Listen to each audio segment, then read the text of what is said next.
नमस्कार, तपाईँहरूलाई स्वागत छ नेपाल अनलाइन स्कुलको युट्युब च्यानलमा। हाम्रो युट्युब च्यानलमा कक्षा नर्सरीदेखि मास्टरसम्मका सबै विषयका सबै भिडियोहरू उपलब्ध छन्। तपाईँहरूले युट्युबमा गएर अथवा फेसबुकमा गएर नेपाल अनलाइन स्कुल भनी सर्च गरी हाम्रो भिडियोहरू हेर्न सक्नुहुनेछ। र हाम्रो भिडियोलाई लाइक, सब्सक्राइब र सेयर गर्न भने नबिर्सनुहोला। सधैँ चाहिँ म कृष्णदास हजुरहरूको अगाडि उपस्थित भइसकेको छु र आज म तपाईँहरूलाई कक्षा 10 को चाहिँ नेपाली विषयको यो एउटा सेट छ, 2075 सालमा सोधिएको सेट र यसको कोड रहेको छ RE106GP हैन। यो प्रदेश नम्बर 7 मा चाहिँ तपाईहरुलाई सोधिएको सेटको प्रश्नहरू आज म तपाईहरुलाई गराउन गइरहेको छु। र यसको चाहिँ मैले जुन व्याकरणको अभ्यास छ, अभ्यास नम्बर 1 देखि अभ्यास नम्बर 9 सम्म गराइसकेको छु। आज चाहिँ हामी अभ्यास नम्बर 10 बाट चाहिँ यसको हेर्ने छौं। तपाईहरुले त्यो व्याकरणको भिडियो हेर्नु होला जुन मैले बनाइसकेको छु प्रश्न नम्बर 9 सम्म। प्रश्न नम्बर 10 मा के छ भने हेर्नुस्, दिएको गद्यांश पढी सोधिएका प्रश्नहरूको उत्तर दिनुहोस् भनेको छ। यो गद्यांश हामीले पढ्नु पर्ने छ र यहाँ जुन प्रश्नहरू छन् यी प्रश्नहरूको हामीले उत्तर लेख्नु पर्ने छ है। पहिला पढौं। संस्कृति मानिसको सामूहिक जीवनशैली हो। संस्कृतिले कुनै राष्ट्र, जाति वा समुदायको सामाजिक जीवन, आर्थिक अवस्था, राजनीति, चालचलन, खानपिन, पहिरन, चिन्तन आदि अनेकन कुरालाई जनाउँछ। त्यस्तै भाषा, साहित्य, धर्म, कला, दर्शन, चाडपर्व, परम्परा आदिको समष्टि नाम नै संस्कृति हो। संस्कृतिले कुनै राष्ट्र, जाति वा समुदायका मानिसका खाने तरिका, बोल्ने तरिका, सोच्ने तरिका, हिँड्ने तरिका, बस्ने तरिका आदिलाई समेत जनाउँछ। कुनै समयको समाजले त्यति बेलाको सामाजिक आवश्यकताका लागि बनाएको आचार, व्यवहार वा क्रियाकलापले निरन्तरता पाएपछि त्यो संस्कृति बन्दछ। संस्कृति कुनै पनि राष्ट्र, जाति वा समुदायलाई चिनाउने मुख्य आधार हो। संस्कृति समाजलाई एकताबद्ध गर्ने एउटा कडी पनि हो। व्यक्तिगत रूपमा मानिस भिन्न भए पनि सांस्कृतिक रूपमा त्यो एउटा समुदाय वा राष्ट्रको अङ्गका रूपमा रहेको हुन्छ। संस्कृति आचार संहिता पनि हो। संस्कृति रूपी आचार संहिता पालन गराउनका निमित्त धर्मलाई संस्कृतिसँग एकाकार गराइन्थ्यो भनेर एउटा यहाँ हामीलाई अनुच्छेद दिएको छ संस्कृतिको बारेमा। त यहाँ हामीलाई प्रश्नहरू छन्, हेरौँ है। पहिलो प्रश्न छ, संस्कृतिले के कुरालाई जनाउँछ भनेर भनेको छ। संस्कृतिले के कुरालाई जनाउँछ त? संस्कृतिले कुनै राष्ट्रको अथवा भनौँ हरेक राष्ट्रको चाहिँ जाति वा समुदायको सामाजिक जीवन, आर्थिक अवस्था, राजनीति, चालचलन, खानपिन, पहिरन, चिन्तन, भाषा, साहित्य, धर्म आदि कुराहरूलाई जनाउँछ भनेर तपाईहरुले लेख्न सक्नुहुन्छ है। तपाईले पुरै पनि लेख्न सक्नुहुन्छ अथवा यसरी संस्कृतिले हरेक राष्ट्रको अथवा कुनै राष्ट्रको जाति वा समुदायको सामाजिक जीवन, आर्थिक अवस्था, राजनीति, चालचलन, खानपिन, पहिरन, चिन्तन, भाषा, साहित्य, धर्म, कला आदिलाई जनाउँछ भनेर यसरी लेख्नुहोस् है त। अर्कोमा जाउँ। संस्कृतिले समाजलाई कसरी एकताबद्ध गर्न सक्छ भनेर भनेको छ। संस्कृतिले चाहिँ समाजलाई कसरी एकताबद्ध, एकजुट बनाउन सक्छ, सबैलाई एकै ठाउँमा कसरी ल्याउन सक्छ भनेर हामीलाई यो प्रश्न गरिएको छ। यहाँ हेर्नुहोस्, यहाँ भनेको छ कि संस्कृति समाजलाई एकताबद्ध गर्ने एउटा कडी पनि हो भनेर भनेको छ है। अब यसको उत्तर लेख्दाखेरि हामीले यहाँका कुराहरूलाई चाहिँ सबै कुराहरूलाई समेटेर लेख्नुपर्ने हुन्छ। त्यही भएर संस्कृतिले समाजलाई कसरी एकताबद्ध गर्न सक्छ भन्दा संस्कृतिले मानिसका चाहिँ व्यक्तिगत भिन्नताहरूलाई चाहिँ एउटा निश्चित हैन, एउटा निश्चित आचार, व्यवहार, क्रियाकलाप अथवा भनौँ नीति नियम निर्माण गरेर चाहिँ समाजलाई एकताबद्ध गर्न सक्छ है। के अरे, संस्कृतिले मानिसका व्यक्तिगत भिन्नताहरूलाई निश्चित आचार, व्यवहार, क्रियाकलाप र नीति नियम निर्माण गरी समाजलाई एकताबद्ध चाहिँ गर्न सक्दछ भनेर यसरी हामीले लेख्न सक्छौँ। ठीक छ। अब अर्को प्रश्नमा जाउँ। अनुच्छेदमा प्रयोग भएको संस्कृतिले शब्दमा कुन कारक र कुन विभक्ति प्रयोग भएको छ भनेको छ। यो जुन संस्कृतिले भन्ने शब्द छ, यो संस्कृतिले भन्ने शब्दमा चाहिँ कुन कारक र कुन विभक्ति छ भनेर भनेको है। अब कारक त अब कर्ता कारक, कर्म कारक होइन, करण कारक, सम्प्रदान, आपादान, अधिकरण यस्ता कारकहरू हुन्छन्। प्रथमा, द्वितीय, तृतीय, चतुर्थी, पञ्चमी, षष्ठी, सप्तमी यस्ता विभक्तिहरू हुन्छन्। अब यो चाहिँ कुन कारक हो भन्दा कर्ता कारक हो। कुनै पनि वाक्यमा यदि कोही काम गर्छ भने त्यसलाई हामी कर्ता भन्छौँ है। त कसले भन्दाखेरि संस्कृतिले। त्यही भएर कर्ता कारक यहाँ छ है। यो संस्कृतिले भन्नेमा कुन कारक हो? कर्ता कारक हो। र कर्ता कारकमा जहिले पनि कुन विभक्ति लाग्छ? प्रथमा विभक्ति लाग्छ। यो ले भनेको यहाँ के हो त? प्रथमा विभक्ति हो है। कर्ता कारक र प्रथमा विभक्ति। ल अर्कोमा जाउँ। घ नम्बरमा माथिको अंशमा प्रयोग भएको संस्कृति कुनै पनि राष्ट्र, जाति वा समुदायलाई चिनाउने आधार हो भन्ने वाक्यलाई संयुक्त वाक्यमा परिवर्तन गर्नुहोस् भनेर भनेको छ। ल यहाँ हेर्नुहोस्, यहाँ एउटा वाक्य छ, कुनै पनि राष्ट्र, जाति वा समुदायलाई चिनाउने आधार हो है। संस्कृति कुनै पनि राष्ट्र, जाति वा समुदायलाई चिनाउने आधार हो भनेर यहाँ हामीलाई एउटा वाक्य दिएको छ। पढ्नुहोस् है त, म तपाईँलाई अन्डरलाइन गरेर देखाउँछु यो वाक्य।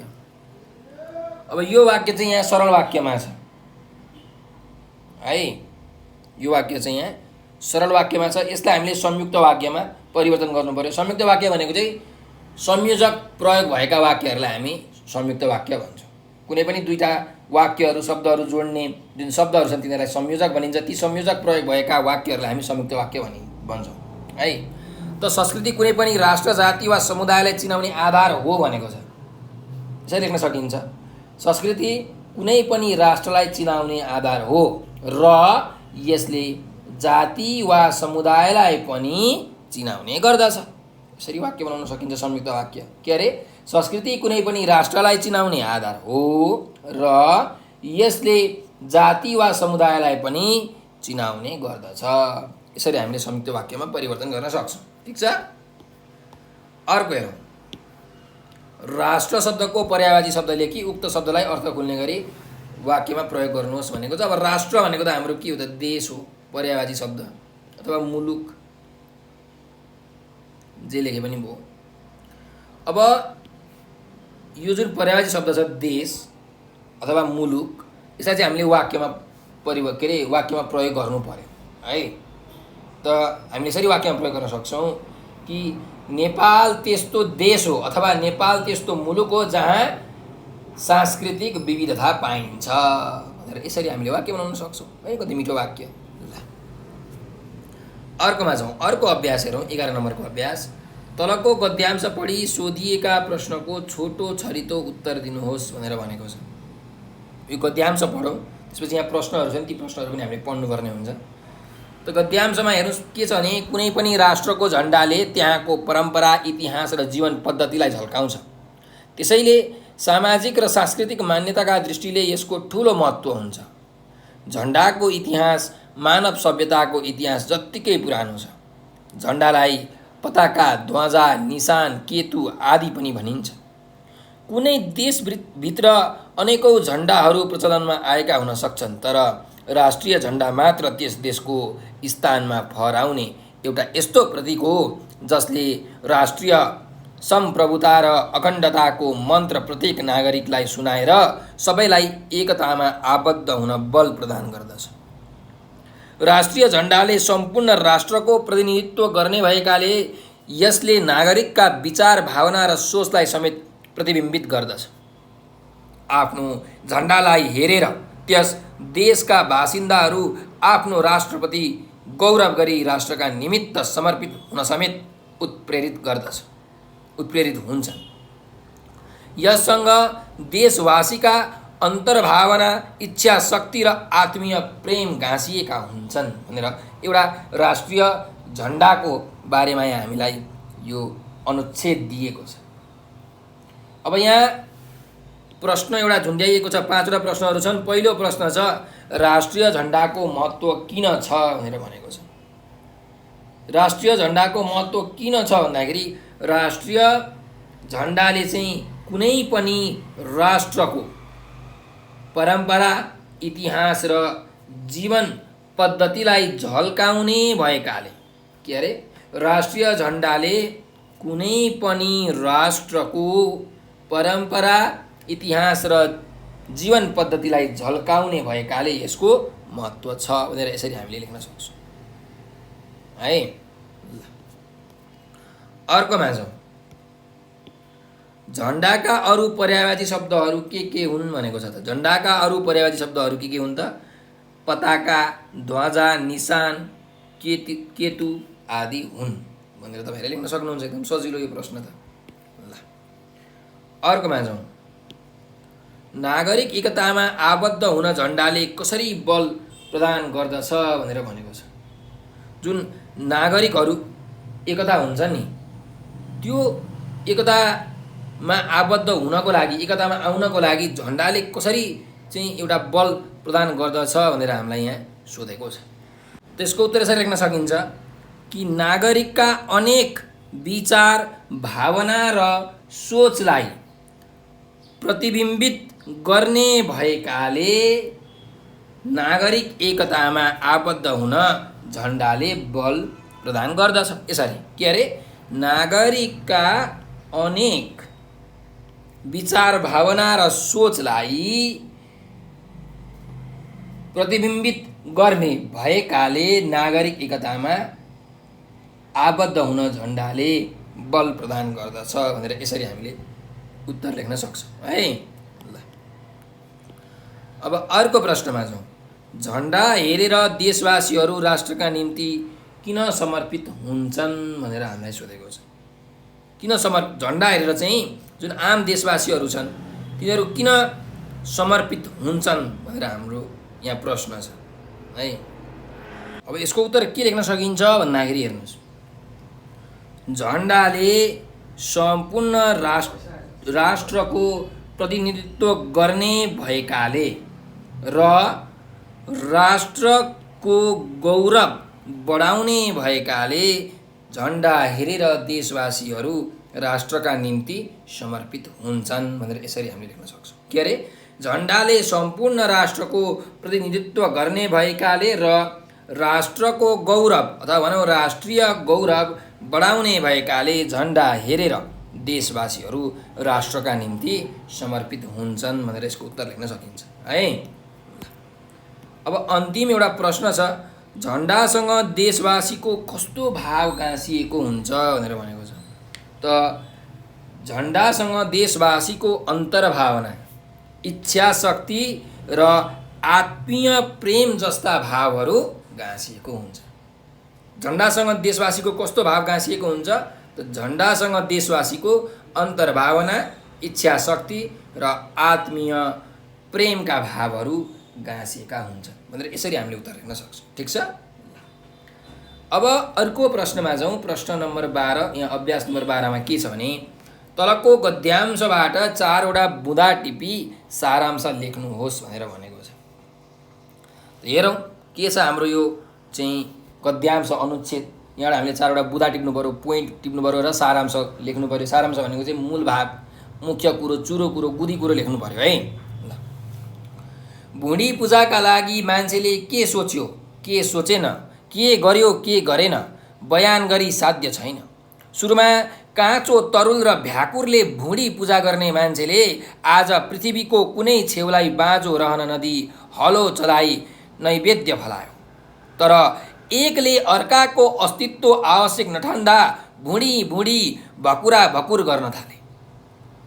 बलियो भुँडी घ्याम्पे भए, घ्याम्पा घ्याम्पा जुधे। कोही हाँडी घोप्टे हुन पुगे त धेरै जसो ठन्डाराम नै झुन्डिए। आखिर अरबौँ ठन्डाराम भुँडीहरूले रुन्चे स्वरमा चिच्याउनु पर्यो, भुँडी पूजा हुन्छ भने सबैको हुनुपर्छ। फलस्वरूप मार्क्सले भुँडी पूजाको समान पद्धति सोचे। बुढीवालहरूले उनलाई उडाए, तर आखिर कतिपय देशका ठन्डाराम भुँडीहरूको ध्यान त्यता नगई छोडेन। यसै गरी करोडौँ ठन्डाराम भुँडीहरूले भारतमा सर्वोदयको सपना देखे।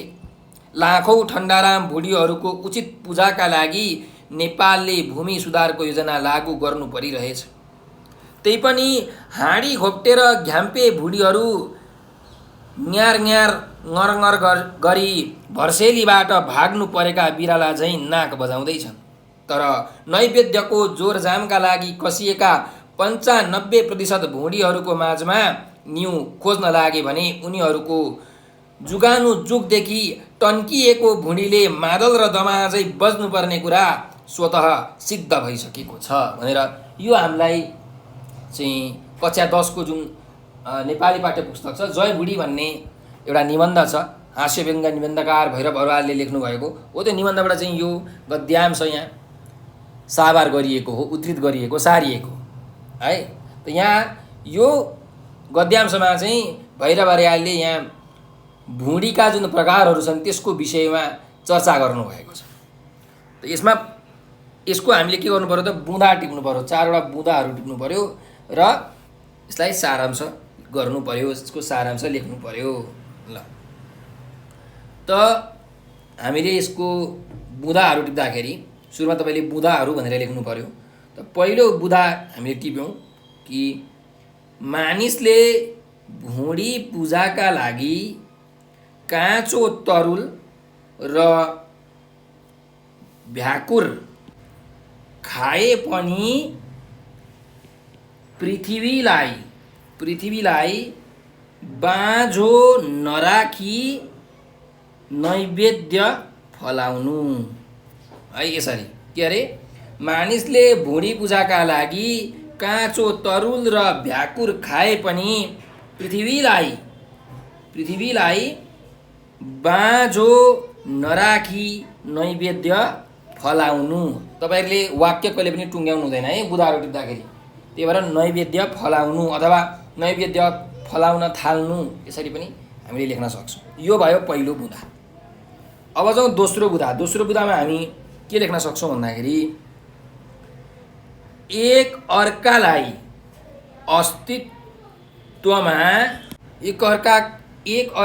अस्तित्वमा नराख्ने मानिसको स्वभावका कारण भुँडीहरू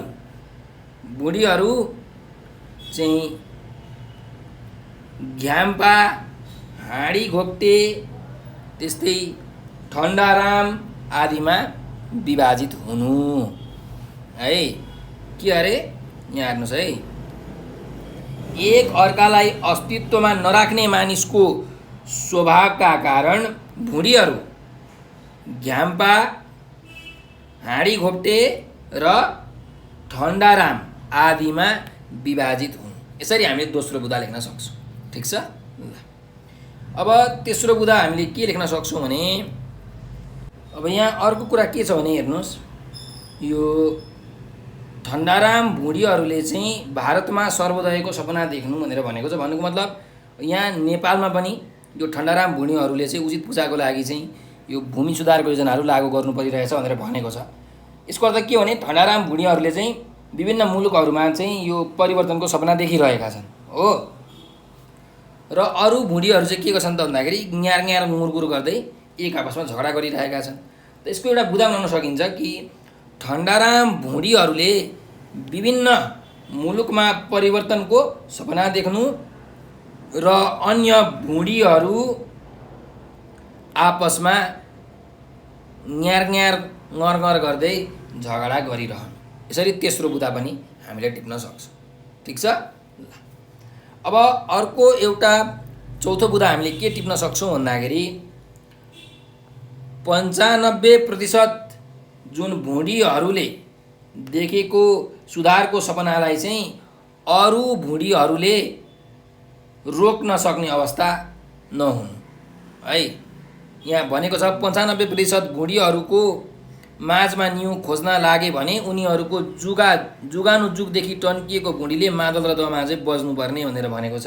भन्नुको मतलब अरू भुँडीहरूले चाहिँ यो रोक्न सक्दैनन्, त्यस्तो अवस्था नै छैन भनेर हामीलाई भनेको छ। त्यही भएर एउटा के बुँदा टिप्न सकिन्छ भन्दाखेरि 95% भुँडीहरूले देखेको सुधारको सपनालाई अन्य भुँडीहरूले रोक्न नसक्नु। यसरी हामीले अर्को बुँदा टिप्न सक्छौँ। यसरी तपाईँहरूले 4वटा बुँदा चाहिँ टिप्नु होला र लेख्नु होला है। अब यसको सारांश हामीले गर्नुपर्ने छ। सारांश गर्दाखेरि जहिले पनि एउटा तपाईँहरूले शीर्षक दिनुपर्छ है, एउटा शीर्षक दिनुपर्छ। अब यसमा तपाईँले के शीर्षक दिन सक्नुहुन्छ भन्दाखेरि भुँडीको विद्रोह, भुँडीको विद्रोहलाई एउटा यस्तो शीर्षक दिनुहोस्। त्यसपछि हामीले चाहिँ यसको सारांश लेख्न सक्छौँ। अब सारांश लेख्दाखेरि जुन तपाईँले बुँदाहरू टिप्नु भएको छ त्यही बुँदाहरूलाई तपाईँहरूले अझै छोटो तरिकाले लेख्नुभयो भने त्यो तपाईँको एकदम राम्रो सारांश बन्छ है। त्यसरी लेख्नु होला कि मानिसले भुँडी भर्नका लागि सुरुमा काँचो कचिलो खायो, बिस्तारै बाँझो धरतीबाट नैवेद्य फलायो। आपसमा भुँडीहरू मिल्न सकेनन्, बलियाहरूको र निमुखाहरूको भुँडी छुट्टिँदै गयो। अरबौँ अरब निमुखा ठन्डाराम भुँडीहरूलाई घ्याम्पे वा हाँडी घोप्टे भुँडीहरूले दबाउन थाले। मार्क्सको सिद्धान्त देखा पर्यो, भारत र नेपालमा पनि प्रभाव पर्यो। अझै पनि 95% भुँडीहरू विद्रोहकै अवस्थामा छन् भनेर यसरी सारांश तपाईँहरूले लेख्न सक्नुहुन्छ। ठिक छ। अब अर्को अभ्यासमा जाउँ। अभ्यास नम्बर 13, तलका मध्ये कुनै एक प्रश्नको उत्तर दिनुहोस् भनेर भनेको छ। अब हामीलाई यहाँ प्रश्नहरू सोधिएका छन्। पहिलो प्रश्न छ दिएका बुँदाहरूका आधारमा कथा लेखी शीर्षक दिनुहोस् भनेर भनेको छ। यहाँ हामीलाई बुँदाहरू दिएको छ, यसको आधारमा चाहिँ हामीले कथा लेख्नुपर्ने छ है। अब कथा लेख्दाखेरि जहिले पनि एउटा शीर्षक चाहिँ हामीले दिनुपर्छ। त पहिला यो कथाका बुँदाहरू पढौँ न, त्यसपछि के शीर्षक चाहिँ उपयुक्त हुन्छ त्यो हामी दिनुपर्छ है। एकजना ज्योतिष हुनु। एकपटक त्यो ज्योतिषले आकाशका ताराहरूको अध्ययन गर्दै हिँड्नु। आकाशतिर हेरेको हुनाले ज्योतिषले बाटोको कुवा नदेख्नु। ज्योतिष कुवामा खस्नु, आफै निस्कन नसक्नु। एकजना युवकले देख्नु। युवकले ज्योतिषलाई बाहिर निकाल्नु। ज्योतिषीले आफू ठुलो ज्योतिषी भएको हुनाले युवकको भूत वर्तमान र भविष्य सबै बताइदिने कुरा गर्नु। आफ्नै अगाडिको कुवा नदेख्नेले अर्काको भविष्यवाणी गर्ने भन्दै युवकले व्यङ्ग्य गर्नु। ज्योतिषीका आँखा खुल्नु। उच्च तहमा पुगेर ज्ञान प्राप्त गरेका मानिसले पनि ससाना कुरामा ध्यान नदिँदा दुःख पाउने सन्देश यहाँ दिएको छ। त एउटा यहाँ ज्योतिषको कहानी रहेछ है। एकदमै ठुला भनिएका जुन ज्योतिष छन् यहाँ यो कथामा, ती ज्योतिषले चाहिँ आकाशका ताराहरूको अध्ययन गर्दै हिँडिरहेका रहेछन् होइन। आकाशतिर हेरिरहेका रहेछन् र आफ्नो बाटोको अगाडि भएको जुन कुवा छ त्यो देखेनछन्, त्यहाँ खसेछन् र एउटा युवकले उनलाई बचाएर निकालेछन्। अनि ती ज्योतिषले भनेछन् म तिम्रो चाहिँ सबै भविष्यवाणी भूत वर्तमान भविष्य सबै भनिदिन्छु भनेर भन्दाखेरि युवकले भनेछन् तपाईँ आफ्नो बाटो अगाडिको त्यो कुवा त देख्नु भएन, तपाईँले कसरी मेरो चाहिँ भविष्य देख्न सक्नुहुन्छ, मेरो भूतकाल देख्न सक्नुहुन्छ भनेर यसरी भनेपछि ज्योतिषको चाहिँ आँखा खुलेछ है। त हामीले अब यसको एउटा शीर्षक के दिन सक्छौँ भन्दाखेरि त्यसको तपाईँ एउटा शीर्षक लेख्न सक्नुहुन्छ ज्योतिषीको भविष्य अथवा सानो कुरालाई व्यवस्था गर्दा होइन। यसरी जे पनि तपाईँले शीर्षक एउटा दिन सक्नुहुन्छ है। मैले लेखेँ चाहिँ ज्योतिषीको भविष्य अथवा साना कुरालाई व्यवस्था गर्दा जे लेखे पनि भयो है। त कुनै एउटा गाउँमा एकजना नाम चलेका ज्योतिषी थिए। उनलाई सबैको भविष्य द्रष्टा ज्योतिषीका रूपमा विश्वास गर्थे। उनी धेरैजसो ठुल्ठुलो विषयको अध्ययन गर्थे। आकाशका ताराहरू अध्ययन गर्दै हिँड्न सक्थे। एक दिन ती ज्योतिषी आकाशमा ताराहरू हेर्दै हिँडिरहेका थिए। उनका आँखा माथितिर लम्किएका थिए। उनी हिँडिरहँदा बाटामा रहेको कुवालाई देखेनन्। आकाशका तारा हेर्ने ज्योतिषी आफू स्वयं कुवामा खस्न पुगे। जति प्रयास गरे पनि उनी कुवाबाट निस्कन सकिरहेका थिएनन्। एकजना युवक अचानक त्यहाँ आइपुगे। युवकले ज्योतिषीलाई कुवाबाट बाहिर निकाले। बाहिर निस्किएका ज्योतिषीले आफ्नो परिचय दिँदै भने म ठुलो ज्योतिषी हुँ, मैले भूत भविष्य र वर्तमान बताइदिन सक्छु। तर युवकले त्यो कुरो पत्याएनन्। उनले व्यङ्ग्य गर्दै भने आफ्नो अगाडिको कुवा नदेख्नेले अर्काको भविष्यवाणी कसरी गर्न सक्दछ। युवकका कुराले ज्योतिषीका आँखा खुले। यसरी उच्च तहमा पुगेर ज्ञान प्राप्त गरेका मानिसले ससाना कुराहरूमा ध्यान नदिँदा दुःख पाइँदो रहेछ भन्ने कुरा यस कथाबाट हामीले सन्देश लिन सक्छौँ भनेर तपाईँहरूले यसरी कथा लेख्नु पर्यो। र एउटा कुरा जहिले पनि याद राख्नुहोला कि कथा तपाईँहरूले लेखिसकेपछि त्यो कथाले दिने सन्देश के हो त्यो पनि तपाईँहरूले लेख्नुपर्छ है। यस्तो गर्नुभयो भने तपाईँहरूको एकदम राम्रो मार्क्स आउँछ। ल अब यहाँ अर्को एउटा प्रश्न छ ख नम्बरमा। सार्थक फेसन स्टोर खोटाङले समर कलेक्सन विराटनगरलाई गर्मी मौसममा लगाइदिने लुगा कपडाहरूको माग गर्दै लेख्ने व्यापारिक पत्र तयार पार्नुहोस् भनेर भनेको छ। त एउटा व्यापारिक चिठीको चाहिँ हामीलाई नमुना यहाँ बनाउनु भनेर भन्नुभएको छ क्वेसनले है। सो अब हामी यहाँ क्वेसन एउटा गरौँ।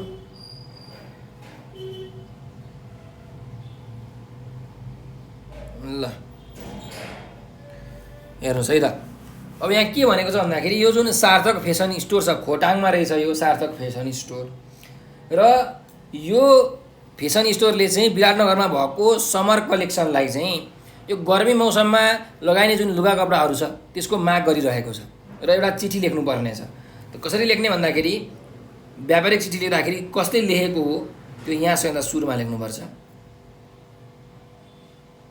ल सार्थक फेसन स्टोर, सार्थक फेसन स्टोर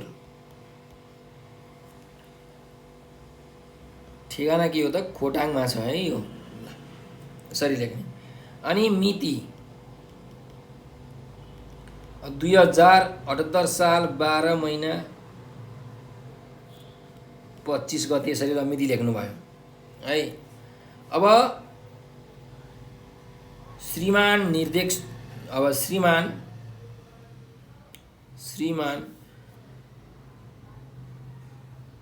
अब जुन यो विराटनगरको समर कलेक्सन छ त्यहाँ त अब कोही निर्देशकहरू हुन्छन् हैन, प्रवक्ताहरू कोही हुन्छ नि त ठुला प्रमुखहरू। त श्रीमान निर्देशकज्यू यसरी हामीले सम्बोधन गर्नुपर्छ है। सबैभन्दा सुरुमा सम्बोधन गर्ने। सम्बोधन गरिसकेपछि कुन कार्यालयलाई यो पत्र लेखिराखिएको छ, व्यापारिक चिठी लेखिराखिएको छ त्यो कार्यालयको नाम लेख्नुपर्छ। Summer collection, summer collection. अनि ठेगाना पनि लेख्नु पर्यो विराटनगर यसरी। अनि यहाँ विषय लेख्नु पर्यो। ल विषय के हो त भन्दाखेरि कपडाहरू पठाइदिने बारे हैन, लुगा कपडाहरू पठाइदिने बारे अथवा पठाउने बारे। ल यसरी विषय लेखिसकेपछि तपाईहरुले अब चिठी सुरु गर्न सक्नुहुन्छ कि उपयुक्त सम्बन्धमा यो फेसन स्टोरका लागि गर्मी मौसममा लगाइने लुगा कपडाहरूको आवश्यकता परेकाले तपसिल बमोजिमका लुगा कपडाहरू यथाशीघ्र पठाइदिनु हुन अनुरोध छ। साथै लुगा कपडाका लागि आवश्यक पेशकी स्वरूप रकम रु 20,000 यहाँको समर कलेक्सनको नेपाल राष्ट्र बैंकमा रहेको खातामा जम्मा गरिसकेको बेहोरा समेत अनुरोध छ भनेर चाहिँ यसरी तपाईहरुले लेख्न सक्नुहुन्छ। अब लुगा किन लाग्नु भएको छ त पेशकी पैसा पठाउनु पर्यो नि त, एडभान्स दिनु परेको परेन हो। त्यो एडभान्स दिएको जुन रसिद छ त्यो रसिद पनि तपाईहरुले पठाउनु पर्ने हुन्छ पत्रसँगै। त्यो कुरा पनि तपाईले पत्रमा लेख्नुपर्छ है। अब तपसिल तपाईले यहाँ यसरी चिठी पत्रहरू सबै लेख्नुभयो, अहिले मैले भनेका कुराहरू लेख्नुभयो। अनि अन्तिममा अब तपाईलाई के कुरा चाहिएको छ त यसरी यहाँ तपसिल लेख्नुहुन्छ हैन। अब तपसिलमा चाहिँ क्रम संख्या नम्बर 1 2 3 4 अनि अब के कुन कपडा चाहिएको हो त्यो कपडाको नाम हैन, साइज पनि तपाईले ती लेख्नुहुन्छ र परिमाण कतिवटा चाहिएको यसरी लेख्नुहुन्छ। अब 1 2 3 यसरी अब के लुगा चाहिएको छ तपाईलाई। अब जस्तो नामको लागि टी-शर्ट, अब टी-शर्टको पनि साइज हुन्छ नि त, ठुलो साइज सानो साइज। अब ठुलो साइजको कतिवटा भन्दाखेरि ल 300 प्रति। टी-शर्ट सानो साइजको पनि चाहिएला, त्यस्तै गरिकन अर्को क्याप चाहिएला। अब के लुगाहरू छ क्याप। अब क्याप चाहिँ कस्तो खालको भन्दाखेरि नर्मल साइजको, नर्मल साइज कतिवटा त भन्दाखेरि ल 100 प्रति।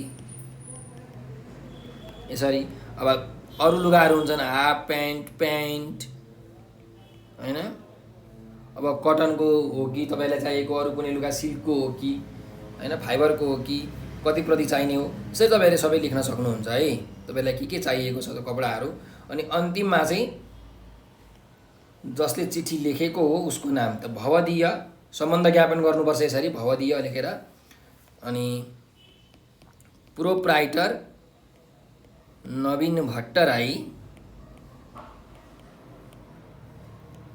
सार्थक फेसन स्टोर, सार्थक फेसन स्टोर खोटाङ। कसले चिठी लेखेको हो, कुन कार्यालयको मान्छे हो, कुन यो कार्यालय चाहिँ कुन ठाउँमा अवस्थित छ, यसको ठेगाना के हो, सबै यहाँ तपाईँहरूले लेख्नुपर्ने हुन्छ है। त यसरी एउटा यो व्यापारिक चिठीको नमुना हामीले लेख्न सक्छौँ। र जहिले पनि चिठी लेखिसकेपछि अन्त्यमा एउटा खामको नमुना चाहिँ हामीले बनाउनु पर्ने हुन्छ है। त्यसरी खामको नमुना बनाउनुस्।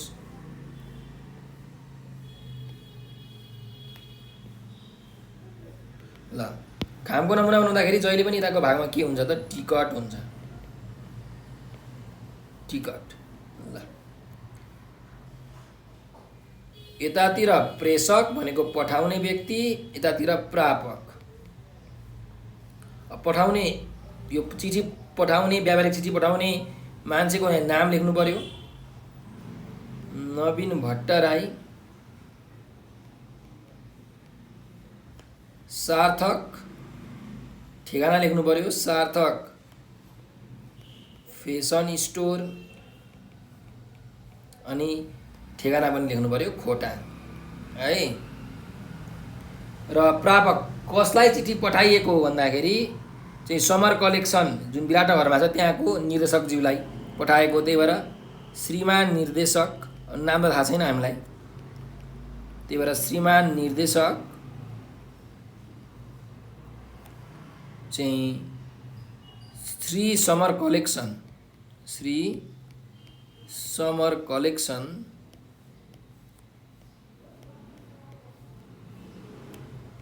विराटनगर। यसरी हामीले चाहिँ एउटा खामको नमुना तयार गर्न सक्छौँ। ठिक छ। अब अर्को प्रश्नमा जाउँ। प्रश्न नम्बर 14 मा छ कुनै एक उदाहरणको सप्रसङ्ग व्याख्या गर्नुहोस् भनेर भनेको छ। अब यहाँ हामीलाई उदाहरणहरू दिएका छन्, हाम्रो पाठबाट चाहिँ यो कुनै यहाँ वाक्यहरू अथवा चाहिँ कविताका हरफहरू दिएका हुन्छन्, त्यसलाई हामीले व्याख्या गर्नुपर्ने हुन्छ। पहिलो छ हेर्नुहोस्, यहाँ धैर्य, साहस, दृढ इच्छा शक्ति र सङ्घर्षले नै चाहिँ मानिस जीवनमा सफल हुन सक्छ भनेर भनेको छ। त यो जुन वाक्य छ, यो वाक्य चाहिँ हाम्रो नेपाली किताबको सन्दुक रोहित शीर्षकको जीवनीबाट लिएको हो है। र यो जुन जीवनीका लेखकहरू छन्, डाक्टर सुधा त्रिपाठी, डाक्टर धनप्रसाद सुवेदी, त्यस्तै रामप्रसाद गेवालीहरू है। अब तपाईँले यसको चाहिँ यो वाक्यको अथवा यो भनाइको विश्लेषण गर्दाखेरि, सप्रसङ्ग व्याख्या गर्दाखेरि यो कुरा पाठमा कहाँ आएको छ, कुन प्रसङ्गमा आएको छ, यसले भन्न खोजेको कुरा के हो, यसका लेखकको नाम के हुन् हैन, कुन पाठबाट लिएको, यी सबै कुराहरू तपाईँले यसमा समावेश गर्नुपर्ने हुन्छ। त यसको यसरी उत्तर लेख्नुहोस् कि प्रस्तुत गद्यांश कक्षा 10 को नेपाली पाठ्य पुस्तक अन्तर्गत सन्दुक रोहित शीर्षकको जीवनीबाट उद्धृत गरिएको। यसका लेखक डाक्टर सुधा त्रिपाठी, डाक्टर धनप्रसाद सुवेदी र रामप्रसाद गेवाली हुन्। नेपालको दुर्गम पूर्वीय क्षेत्रमा जन्मिएका सन्दुकले खास गरी आँखा चिकित्साका क्षेत्रमा पुर्याएको योगदान विशेषमा आधारित यस जीवनीका यस अंशले सन्दुक रोहित सफल हुनुका कारणबारे प्रकाश पारेको छ।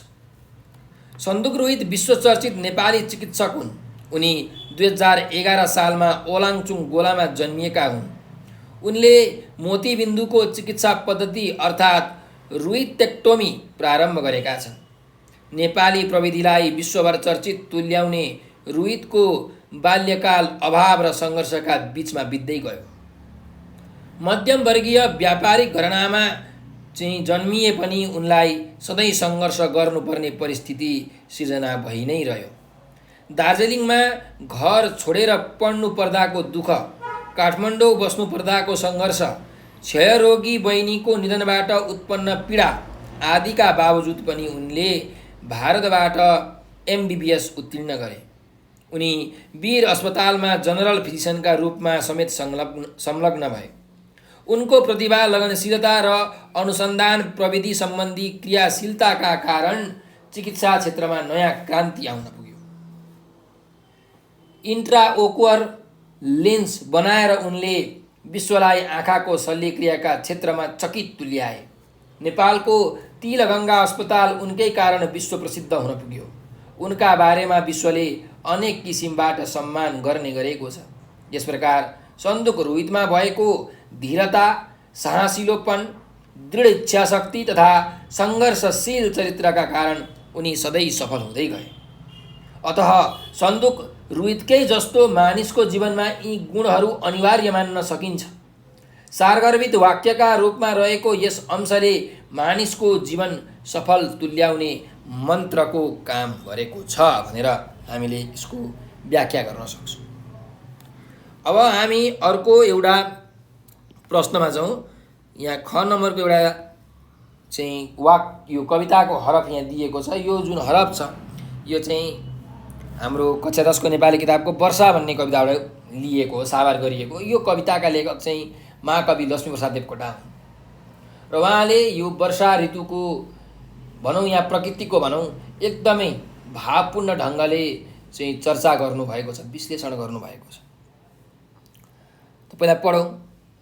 आइन् वर्षा हरर चढी वायु पंख विमान, पाङ्रा घर्सी शिखर गरजी थर्कियो आसमान। अब यसको हामीले के गर्नुपर्छ त व्याख्या गर्नुपर्ने छ। त प्रस्तुत पद्यांश भनेको पद्यको अंश, गाउन सकिने, लय हालेर गाउन सकिनेलाई हामी पद्य भन्छौँ।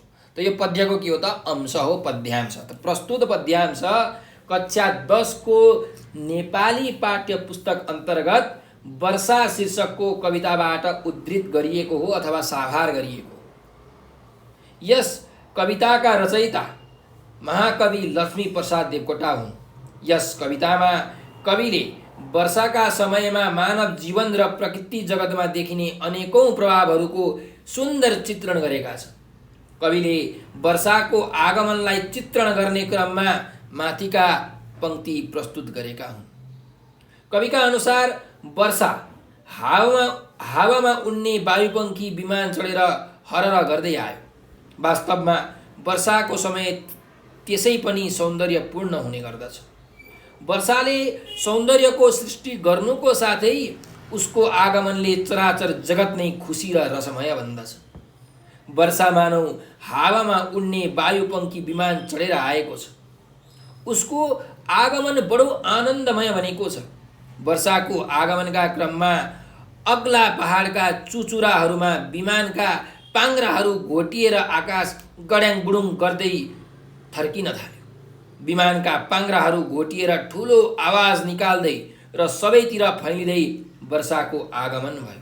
त्यो आगमन सामान्य प्रकृतिको नभएर डरलाग्दो किसिमको थियो भने अर्कातिर वर्षाको आगमन निकै डरलाग्दो पनि रहेको छ भनेर भन्न सकिन्छ। यस प्रकार कविले वर्षाकालीन समयमा देखिने प्राकृतिक जगतको सौन्दर्यगान अनेक भावबिम्ब र कलात्मक भाषा शैलीका माध्यमबाट गरेको पाइन्छ। अतः तत्सम तद्भव र अनुकरणात्मक शब्द योजना अनि अन्त्यानुप्रास युक्त पदावली तथा मन्दाक्रान्त छन्दको प्रयोगले कविताको प्रकृति प्रेम सम्बन्धी भाव सक्त र प्रभावकारी बनेको छ भनेर हामीले यसको व्याख्या गर्न सक्छौँ। अब भाइ बहिनीहरू अर्को हामी प्रश्नमा जाउँ। अर्को प्रश्न छ प्रश्न नम्बर 15। तलका कुनै 2 प्रश्नको उत्तर दिनुहोस् भनेर भनेको छ। अब यहाँ हामीलाई प्रश्नहरू छन् हैन, ती प्रश्नमध्ये कुनै 2टा प्रश्नको चाहिँ उत्तरहरू हामीले दिनुपर्ने छ हैन। हेरौँ। क नम्बरमा छ तलको कथांश पढी अन्त्यमा सोधिएका प्रश्नको उत्तर दिनुहोस् भनेर भनेको छ। यहाँ कथांश छ, एउटा कथाको अंश, यो पढौँ पहिला। बाबु साहेबलाई अब त लाजै मर्नु भयो। गर्दनमा त साह्रै मैलो भई कलर अति धस्केको छ। असह्य लाजको जालमा परी बाबु साहेबको अनुहार रातो भयो। अब त्यहाँ बसि नसक्नुभयो। कुनै तवरले 10-15 मिनट अझ अडेर आफ्नो कुरा टुङ्ग्याई छुट्टी लिएर बाबु साहेब कोठा बाहिर आए। उनी बरन्डा मुनि ओर्लेका मात्र के थिए, भित्रबाट हाँसोको समूह ध्वनि उनको कानमा पर्यो। केले यसरी हाँसो उठेको होला? कुनै कुरो त थिएन। पक्का गर्दन धस्केको मेरो कोटकै खिल्ली उडाइएको हुन्। विषद मिश्रित विवश क्रोधले बाबु साहेबका आँखा रसाएर आए। यसरी यो चाहिँ हामीलाई माउजङ बाबु साहेबको कोट भन्ने जुन एउटा कथा छ हाम्रो नेपाली किताबमा, कक्षा 10 को नेपाली किताबमा हो, त्यो कथाबाट चाहिँ यो साभार गरिएर ल्याइएको। अब यहाँ एउटा प्रश्न छ, बाबु साहेबलाई किन लाज मर्नु भएको हो भनेर हामीलाई सोधिएको छ। त यो प्रश्नको उत्तर दिँदाखेरि तपाईँहरूले अलिकति लामो जस्तो होइन, 7-8 लाइनको चाहिँ तपाईँहरूले उत्तर लेख्नुपर्ने हुन्छ। त यो कथा कसले लेखेका हुन् त? भवानी भिक्षुले लेखेका हुन् है। त कथाकार भवानी भिक्षुद्वारा लिखित माउजङ बाबु साहेबको कोट कथाका प्रमुख चरित्रका रूपमा बाबु साहेब राणाकालीन नेपालगञ्जका वीरतावाल हुन्। उनी जनतालाई दुःख दिने र आतंकित पार्ने गर्दथे। उनको शान र रवाफ पकजले दिएको बेन्सन रङको कोटका कारण प्रकट हुने गर्थ्यो। बाबु साहेब आफूलाई त्यही कोटका कारण अरूभन्दा ठुलो र विशेष महत्त्व राख्ने व्यक्ति भएको ठान्दथे। उनी भित्रको रवाफ, स्वाभिमान वा घमण्ड जे भने पनि त्यही कोट नै थियो। इतिहास बोकेको कोट समयअनुसार मैलिए वा च्यातिए पनि उनले त्यस कोटलाई पहिलेको जस्तै रवाफिलो बनाउन सबै किसिमको प्रयास पनि गरेकै हुन्। नेपालगञ्जदेखि लखनऊसम्म पुर्याएर भए पनि कोट उनले पहिलेकै जस्तो रवाफपूर्ण हुनुपर्ने इच्छा गरेका थिए। मन्त्रीज्यूको स्वागतका क्रममा वा जलपानका क्रममा उनको त्यो कोट अल्झिएर च्यातिन पुग्यो। त्यसबेला उनलाई बस्न असहज महसुस भयो। उनी रातो पिरो अनुहार लगाई 10-15 मिनटमै कोठा बाहिर निस्कन पुगे। यसकारण पुरानो रवाफ बोकेको कोट स्थानीयको पाखुरामा अल्झिएर अचानक च्यातिएकाले उनलाई एकदमै लाज मर्नु भएको हो भनेर हामीले यसको उत्तर लेख्न सक्छौँ। त्यसै गरिकन अर्को प्रश्न छ, बाबु साहेबको आँखा किन रसाएका थिए? त बाबु साहेबको पुरा नाम माउजङ बाबु साहेब हो। उनी कथाकार भवानी भिक्षुद्वारा लिखित माउजङ बाबु साहेबको कोट कथाका केन्द्रीय पात्र हुन्। उनको विगतको रवाफिलोपन र वर्तमानको शक्तिहीन अवस्था दुवैलाई यस कथामा दर्शाइएको छ। नेपालको राजनीतिक शासन व्यवस्था पटक पटक परिवर्तन हुने गरेको तथा प्रत्येक शासन व्यवस्थामा कोही न कोही त्यसबाट प्रभावित हुने गरेको घटनालाई बाबु साहेबकै माध्यमबाट प्रष्ट पार्न सकिन्छ। राणा शासनका शक्तिशाली बाबु साहेबलाई आफ्नो हैकम देखाउने माध्यम बनेको त्यही कोट हो। शासन परिवर्तन हुँदा विगतको इतिहास झल्काउने पनि त्यही कोट नै बाँकी रह्यो। उनले पुरानो भइसकेको कोटलाई मर्मत गरेर पहिलेकै अवस्थामा पुर्याउने प्रयास पनि गरे। शासन परिवर्तन भएको अवस्थामा अरूको सामु रवाफिलो कोट अचानक च्यातिन पुग्यो। वास्तवमा कोट मात्र च्यातिएको थिएन, विगतको रवाफिलो इतिहास च्यातिए झैँ उनलाई लाग्यो। त्यसैले उनलाई च्यातिएको कोटमा बस्न मन लागेन, उनका आँखा रसाउन पुगे। यसरी एउटा इतिहास बोकेको व्यक्तिले अर्को इतिहास बन्दै गरेको अवस्थामा आफूलाई लज्जित हुनु परेकाले आँखा रसाएका थिए। नयाँ शासन सत्ताका अनुयायीले उनीप्रतिको हाँसो गरिरहेको महसुस गरेका थिए। अरूले खिल्ली उडाउनु नै उनीभित्रको व्यवस्था झल्किन्थ्यो। उनका आँखा यसै कारण रसाएका थिए भनेर हामीले यसको उत्तर लेख्न सक्छौँ। अब यहाँ अर्को एउटा तपाईँहरूलाई प्रश्न छ, ख नम्बरको प्रश्न, तलको कवितांश पढी सोधिएका प्रश्नको उत्तर दिनुहोस् भनेको छ। यहाँ एउटा कवितांश छ, यो हाम्रो सन्तुष्टि भन्ने जुन कविता छ भरतराज पन्तले लेख्नु भएको त्यो कविताबाट यहाँ उद्धृत गरिएको छ। त पहिला पढौँ के छ। समेटी घुस अन्याय चाहन्नमा धनी हुन, आँखा छली परीक्षामा चाहन्न इलमी हुन, नखाई सञ्चिता गर्ने लोभीको चैन छैन रे, खाएर नगरे काम अर्को पापी हुँदैन रे भनेर एउटा यहाँ चाहिँ कविताको हरफ दिएको छ, पंक्तिहरू दिएको छ। र हामीलाई यहाँ पुच्छरमा दुईटा प्रश्नहरू झुन्ड्याइएको छ। पहिलो प्रश्न के छ भने कस्तो मानिसलाई चैन हुँदैन, कस्तो मानिसलाई आराम हुँदैन, सन्तोष हुँदैन भनेर हामीलाई प्रश्न सोधिएको छ। त कवि भरतराज पन्तले स्वाभिमानी, कर्तव्यनिष्ठ र सन्तुष्ट व्यक्तिको लक्षण बताउँछन् कविताका मार्फतबाट। उनका विचारमा मानिसलाई अनेक प्रवृत्ति अथवा स्वभावहरूकै कारण सबै मानिस सन्तुष्ट र सुखी हुँदैनन्। कवि स्वयं म पात्रका रूपमा सच्चा इमान्दार नागरिक बन्न चाहन्छन्। उनका विचारमा घुस खानुहुन्न, अन्याय गर्नुहुन्न र घुस खाएर धनी पनि हुनु हुँदैन, अरूलाई दुःख पीडा दिनु हुँदैन। त्यसै गरी मानिसले परीक्षामा आँखा छल्नुहुन्न अथवा आँखा छलेर इलमी बन्नुहुन्न। समाजमा कैयौँ मानिस खाई नखाई धन सञ्चय गर्दछन्, लोभले सम्पत्ति जोगाएर राख्दछन्।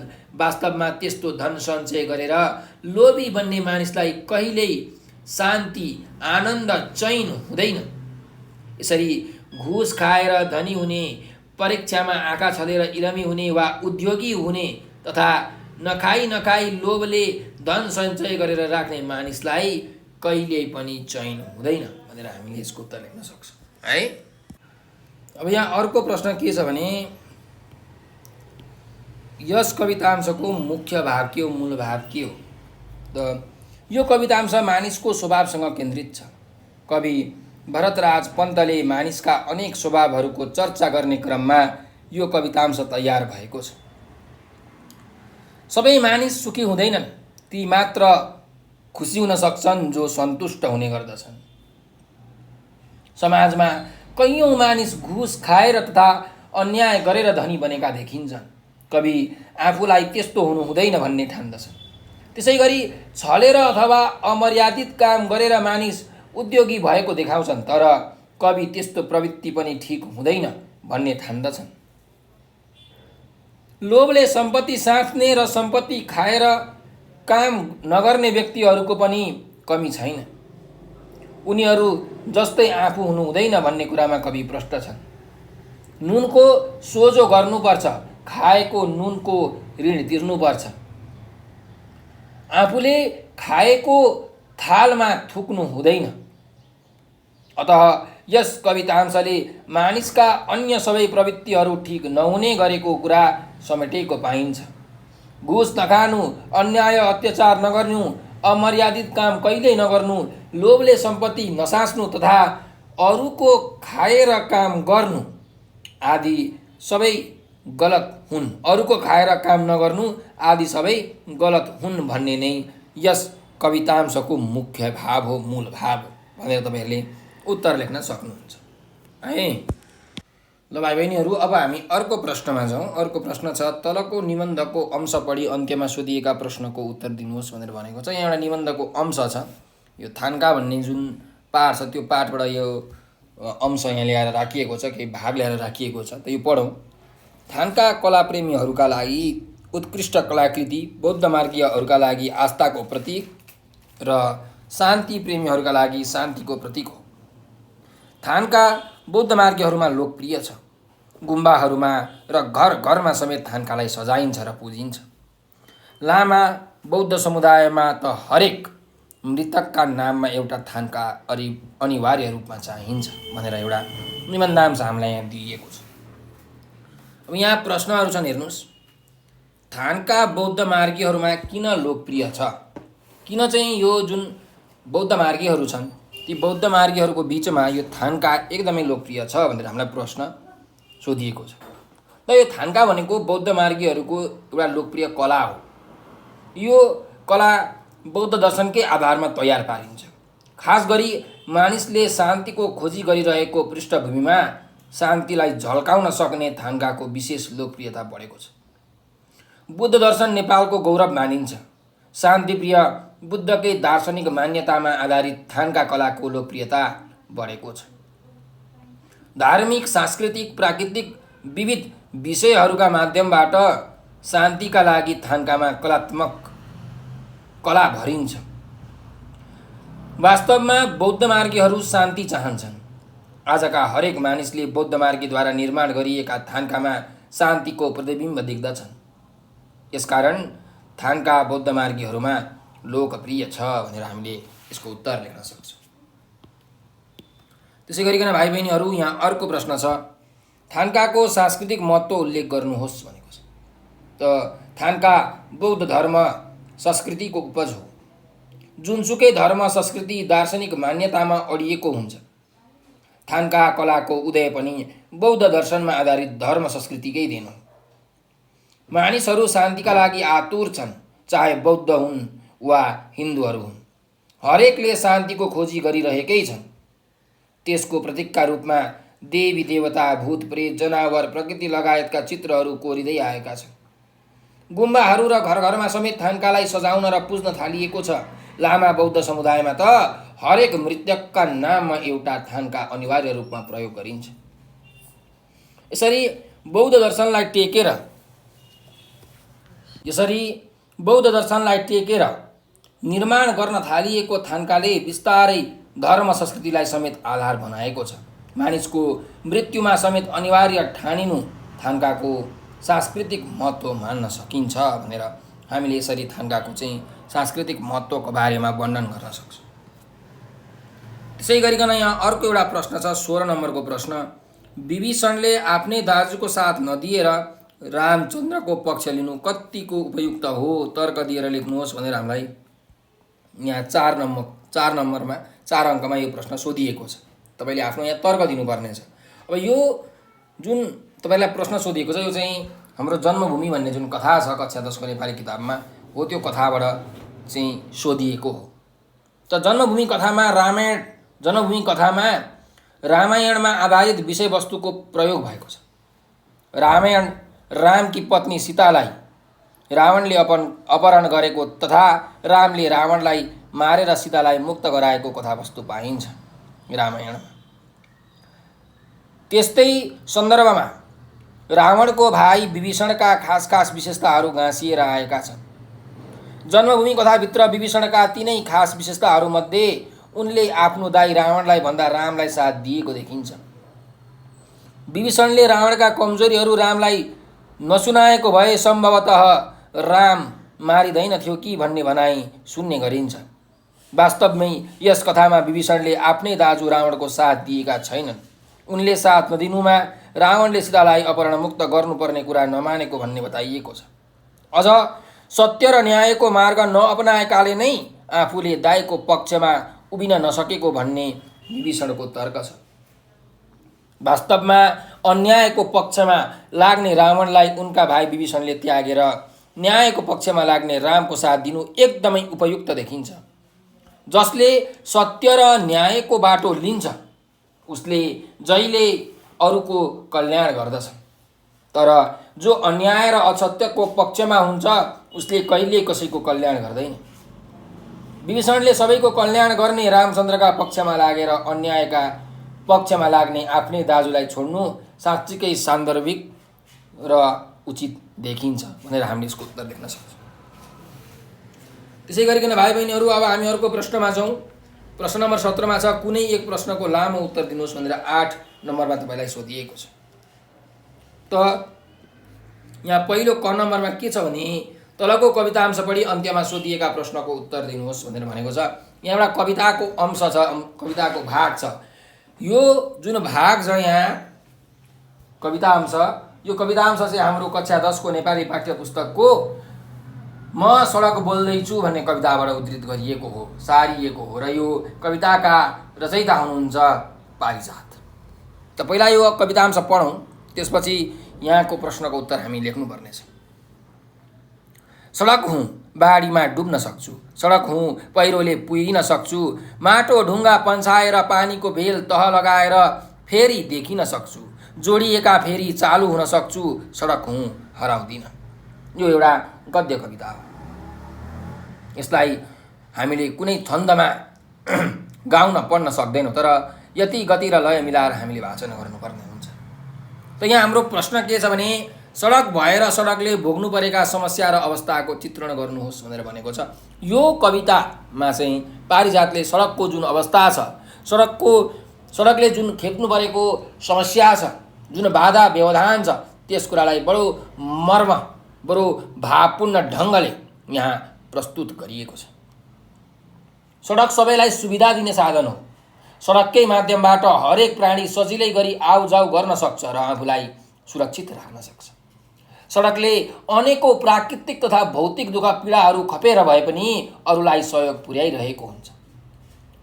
कवयित्री पारिजातलाई सडकका मार्मिक अवस्थाले छुएको छ, त्यसैले उनी सडक आफैले बोलेझै गरी सडकले भोग्नु परेका समस्या र अवस्थाको चित्रण गर्दछिन्। म सडक बोल्दैछु कविताको मूल शीर्षकले नै सडकका पीडा र अनुभूतिहरूलाई समेटेको पाइन्छ। सडक आफैमा शब्दहीन भए पनि उसका पीडाहरू यहाँ पोखिएका छन्। मानिसले सडकलाई निर्माण गर्ने क्रममा अनेकौं पटक ब्लास्टिङ गरेको हुन्छ, पीडा दिएको हुन्छ, दुःख कष्ट दिएको हुन्छ। त्यतिले मात्र नपुगेर उसले स्याहार सङ्घार पनि नगरी सवारी साधनहरूको चाप बढाउँछ।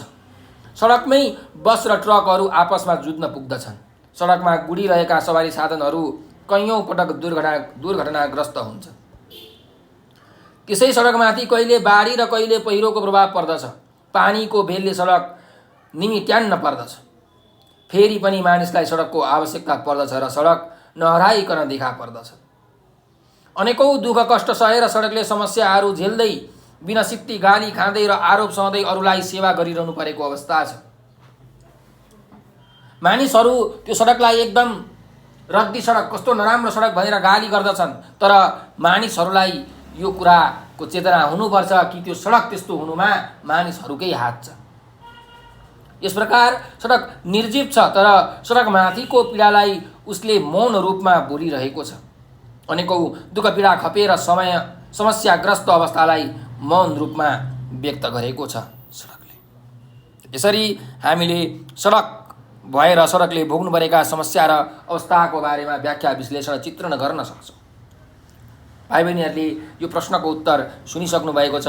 यही कुरालाई सुनेर तपाईँहरूले आफ्नो उत्तर पुस्तिकामा उत्तर लेख्न सक्नुहुन्छ। अर्को यहाँ अभ्यास छ ख नम्बरमा प्रत्यागमन कथाको तलको अंश पढी अन्त्यमा सोधिएका प्रश्नको उत्तर दिनुहोस् भनेर भनेको छ। यो प्रत्यागमन कथाको तलको अंश हामी पढौँ त के रहेछ त ल। एक दिन दुलहीको कुरालाई लिएर दाजुभाइको सामान्य हिसाबसँग ठाकटुक पनि भयो। रामुले भने, दाजु म छुट्टिएर एक्लै बस्छु। रामुको कुरा सुनेर निर्मलले गहभरि आँसु पारेर भने, पर्खी बा, एकपटक भाउजूलाई लिएर 3 दाम गरेर आऊँ अनि छुट्टिएलास्। जिन्दगीभरि दुःख गर्दा गर्दै बुढो भइहाले, भाउजू पनि रोगी छ, हामी दुवैजना उतै मर्यो भने छुट्टिन परेन। वसुधाको बिहे गर्ने बेला भइसक्यो, उसलाई एउटा बाहुनको छोरो खोजेर जिम्मा लगाइदिएस्। हरि बालकै छ, उसलाई जे गर्नुपर्छ आफै जान्नु। म आफ्ना रापले आफै पिल्सी राखेको मानिसलाई किन घोज्छस्। शोभा चाहिँ अर्कापट्टि फर्केर देवर र पतिका कुरा सुनेर आँसुका थोपा खसाल्दै थिए। अब हामीलाई एउटा प्रश्न छ कि प्रत्यागमन कथामा नेपाली समाजको कस्तो वास्तविकता देखाउन खोजिएको छ। जुन यो प्रत्यागमन कथा छ एउटा सामाजिक कथा हो। यसले समाजको कस्तो खालके जुन वास्तविकता छ, ट्रुथ छ, त्यसलाई देखाउन खोजेको छ भनेर हामीलाई प्रश्नले सोधिएको छ। कथाकार गुरुप्रसाद मैनालीद्वारा लिखित प्रत्यागमन एक सामाजिक विषयवस्तुमा आधारित प्रसिद्ध कथा हो। मैनाली आदर्शोन्मुख यथार्थवादी कथाकार हुन्। यिनले लेखेका कथाहरू नासो 2020 कथा सङ्ग्रहित छन्। यिनले आफ्ना कथाहरूका माध्यमबाट माध्यमिककालीन कथा प्रवृत्तिको अन्त्य गरी सामाजिक विषयवस्तुमा आधारित कथा लेखेका छन्। यिनका कथामा नेपाली समाजको ग्रामीण जनजीवनलाई स्वाभाविक रूपमा प्रस्तुत गरेको पाइन्छ। घटनाप्रधान कथा लेख्ने मैनालीले आफ्ना कथामा सरल भाषा शैली एवं उखान टुक्काको प्रयोग गरेका छन्। यसले गर्दा यिनका कथाहरू बढी प्रभावकारी बनेका छन्। मैनालीद्वारा लिखित प्रत्यागमन कथाले नेपाली समाजको वास्तविकतालाई जीवन्त रूपमा उतारेको छ। नेपाली समाजको पारिवारिक स्थिति, मूल्य, मान्यता, रीति परम्परा, आदर्श आदिलाई यसले यथार्थ रूपमा प्रस्तुत गरी नैतिक सन्देश समेत दिएको छ। परिवारमा मिलेर बस्नु नेपाली समाजको ठूलो आदर्श हो। समाजमा परिवारका सदस्यहरू झगडा गर्नुको साटो आपसमा मिलेर बस्छन्। लोग्ने र स्वास्नीका बीच कुनै प्रकारको तलबितल हुन्न।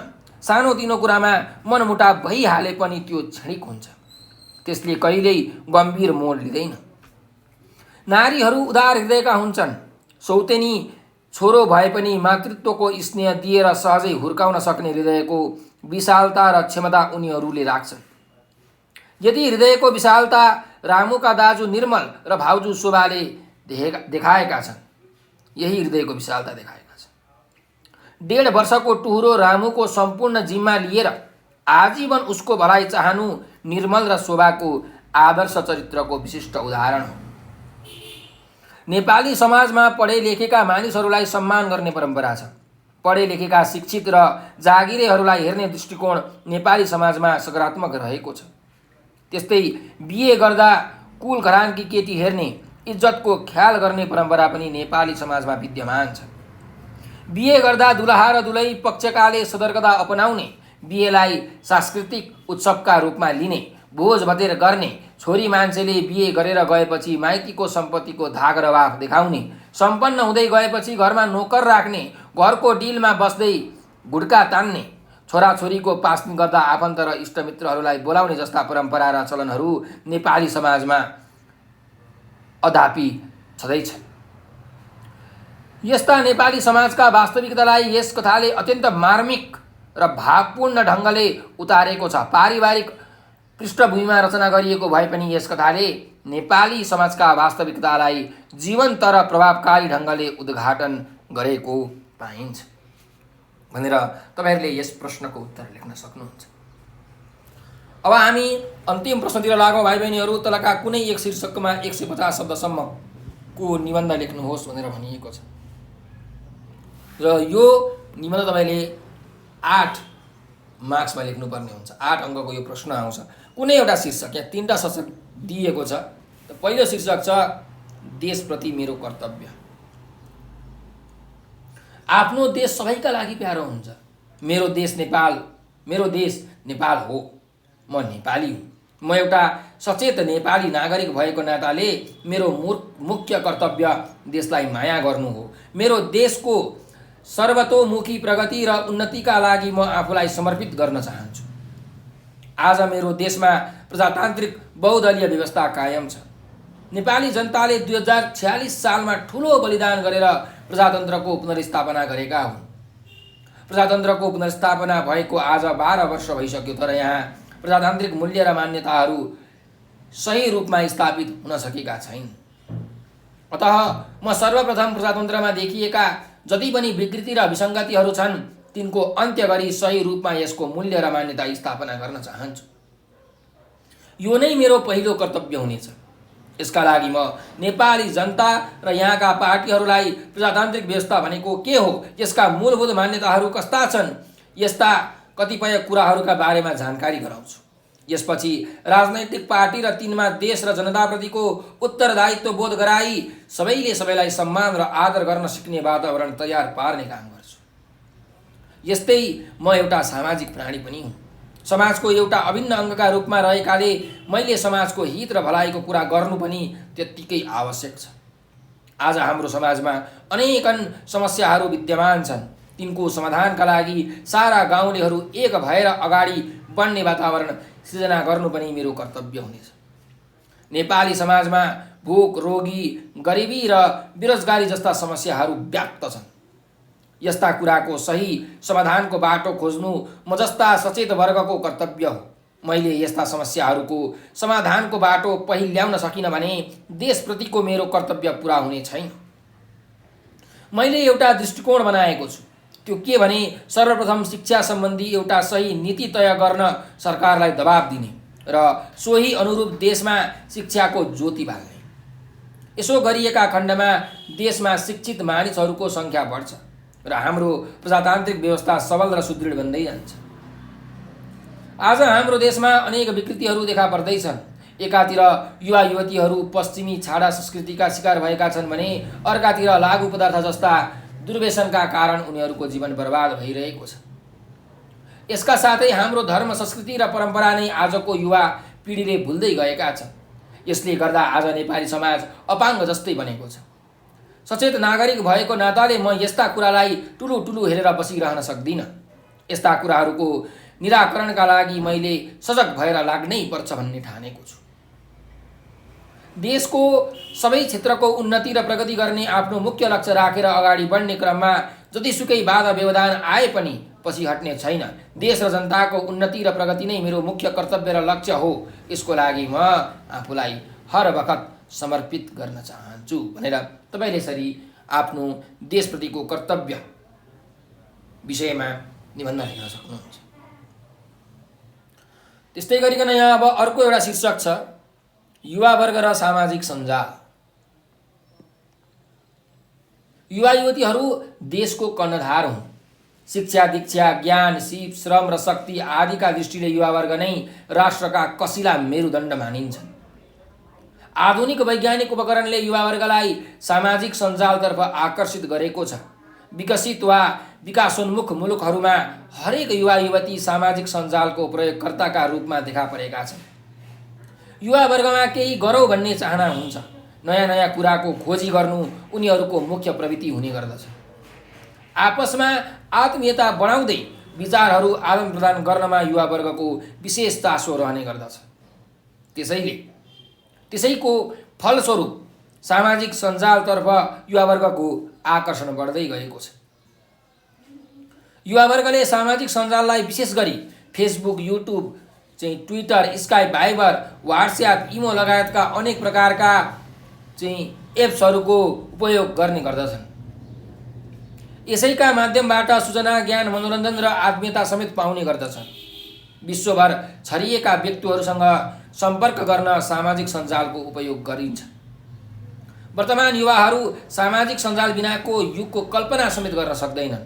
युवा वर्गलाई सामाजिक सञ्जालले विश्वको ज्ञान दिएको छ, सूचना दिएको छ, विश्वसँग परिचित गराएको छ, साथसाथै जीवन भोगाइलाई सजिलो तुल्याएको छ। तर युवा वर्ग सामाजिक सञ्जालको दुरुपयोगबाट प्रशस्त मात्रामा प्रभावित हुने गरेका छन्। खास गरी अश्लील सामग्रीको अवलोकनबाट प्रभावित भएका छन्।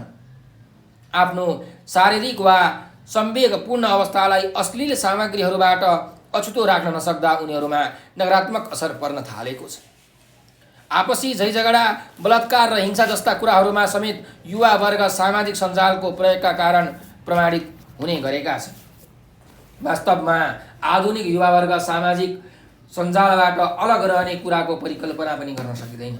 यसबाट उनीहरूले प्रशस्त फाइदा लिएका छन्। यति हुँदाहुँदै पनि सामाजिक सञ्जालको सही सदुपयोग गर्न नसकेको अवस्थामा निश्चय पनि युवा वर्ग प्रभावित हुनेछन् भनेर हामीले यो शीर्षकमा निबन्ध लेख्न सक्छौँ। त्यसै गरिकन अब हाम्रो एउटा अन्तिम शीर्षक छ, बाल अधिकार। बाल अधिकार, बालबालिकालाई दिने अधिकार बाल अधिकार। खास गरी यस्तो अधिकार नाबालिगका लागि लक्षित हुन्छ। किशोर अवस्थामा प्रवेश नगरिसकेका ससाना बालबालिकाहरूमा यो अधिकार केन्द्रित हुन्छ। बालबालिका भनेको शिशु अवस्थाका अरूमा आश्रित व्यक्तिहरू हुन्। उनीहरू अरू नै आश्रित भएर आफ्नो बाल्यकाल बिताइरहेका हुन्छन्। जिम्मेवारी भन्दा पनि स्वतन्त्र ढङ्गबाट उनीहरूको जीवन चलिरहेको हुन्छ। बालबालिका स्वतन्त्र रूपमा हाँसखेल गर्न वा मनोरञ्जन गर्न रुचाउँछन्। उनीहरू स्वतन्त्र भएर नयाँ नयाँ विषयहरू पढ्न चाहन्छन्। उनीहरूलाई लक्षित अधिकार नै बाल अधिकार हो। बालबालिका स्वतन्त्र हुन चाहने भएकाले उनीहरूलाई आफ्नो स्वतन्त्रताबाट अलग्याउनुहुन्न। उनीहरू पढ्न चाहन्छन्, पढ्ने वातावरण दिनुपर्छ। उनीहरूको श्रम गर्ने उमेर भएको हुन्न, श्रम गर्न सक्दैनन्, त्यसैले श्रम लगाउनुहुन्न। बालबालिका चाँडै कुपोषणको शिकार हुन्छन्। कुपोषणबाट बचाउने उपाय गर्नुपर्दछ। सकेसम्म उनीहरूको मनोविज्ञान बुझेर सोही अनुरूप व्यवहार गर्नुपर्दछ। वास्तवमा बाल अधिकार भनेको उनीहरूको रुचि र क्षमता अनुसार स्वतन्त्र किसिमबाट जीवन निर्वाह गर्ने कुरामा छुट दिनु नै हो। संसारमा बालबालिकालाई विभिन्न किसिमबाट शोषण गरिँदै आएको छ। उनीहरू कतै आफ्नो हक अधिकारबाट वञ्चित भएका छन् भने कतै यातना भोग्न बाध्य भएका छन्।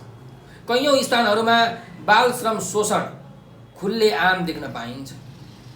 ससाना बालबालिकालाई शिक्षाबाट वञ्चित गराई काममा लगाउने प्रवृत्ति बढ्दो क्रममा पाइन्छ। उनीहरू सकी नसकी कठिनभन्दा कठिन काम गर्न बाध्य भइरहेको देखिन्छ। कतै कतै बालबालिकाहरू यौनको शिकार समेत हुने गरेका छन्। बाल्यावस्थामै दुःख कष्ट भोग्दै बाँच्न बाध्य हुने गरेका छन्। बालबालिकालाई घर परिवार र राज्यले समेत पूर्ण अधिकार दिनु एकदमै आवश्यक छ। उनीहरू नै भविष्यका कर्णधार हुन् भन्ने कुरा हामीले कहिल्यै बिर्सनु हुँदैन। यदि बाल अधिकार दिएन भने उनीहरूको व्यक्तिगत स्वतन्त्रता त खोसिन्छ नै, त्यसभन्दा पनि बढी मुलुकको भविष्य समेत अन्धकारमय हुन पुग्दछ। अतः हरेक समाज वा राष्ट्रमा सबैभन्दा बढी महत्त्वपूर्ण विषय भनेकै बाल अधिकार मान्न सकिन्छ भनेर हामीले यो विषयमा यो शीर्षकमा निबन्ध लेख्न सक्छौँ। त भाइ बहिनीहरू, तपाईँहरूलाई यो भिडियो कस्तो लाग्यो कमेन्टमा प्रतिक्रिया दिन भने नबिर्सनुहोला। तपाईँहरूलाई केही समस्या आइपरेको छ, केही कुरा बुझ्नु भएन, जान्नु भएन, नोट्सहरू पिडिएफहरू चाहिएको छ भने सदैव एउटा नम्बर याद गर्नुहोस्, 9849559895 9849595895। यो नम्बरको व्हाट्सएप, टेलिग्राम र भाइबरमा तपाईँहरूले हामीलाई म्यासेज गर्न सक्नुहुन्छ।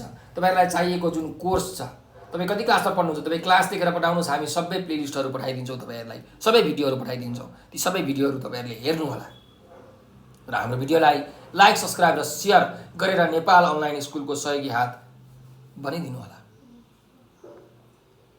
तपाईँहरूले हामीलाई टिकटक, फेसबुक, ट्विटर र इन्स्टाग्राममा फलो पनि गर्न सक्नुहुन्छ। टिकटकमा, फेसबुकमा, ट्विटर र इन्स्टाग्राममा नेपाल अनलाइन स्कुल लेखेर सर्च गर्नुहोस् र हामीलाई फलो गर्नुहोस्। किनकि त्यहाँ हामीले नेपालीको मात्रै होइन, साइन्सको, सोसल, सामाजिक विषयको, कम्पलसरी म्याथ, अप्सनल म्याथ, इपिएच, अङ्ग्रेजी लगायत सम्पूर्ण एसीका सब्जेक्ट्सहरूको भिडियो बनाएर हालेका छौँ। ओल्ड क्वेसन सोल्युसनका भिडियो बनाएर हालेका छौँ। पास्ट एसी क्वेसनका सोल्युसनको भिडियो बनाएर हालेका छौँ। मोडल क्वेसन सेटहरूका सोल्युसनको भिडियो बनाएर हालेका छौँ। हजुरहरूलाई सजिलो होस् भन्नका निमित्त च्याप्टर वाइज क्वेसनका सोल्युसनको भिडियो बनाएर हालेका छौँ।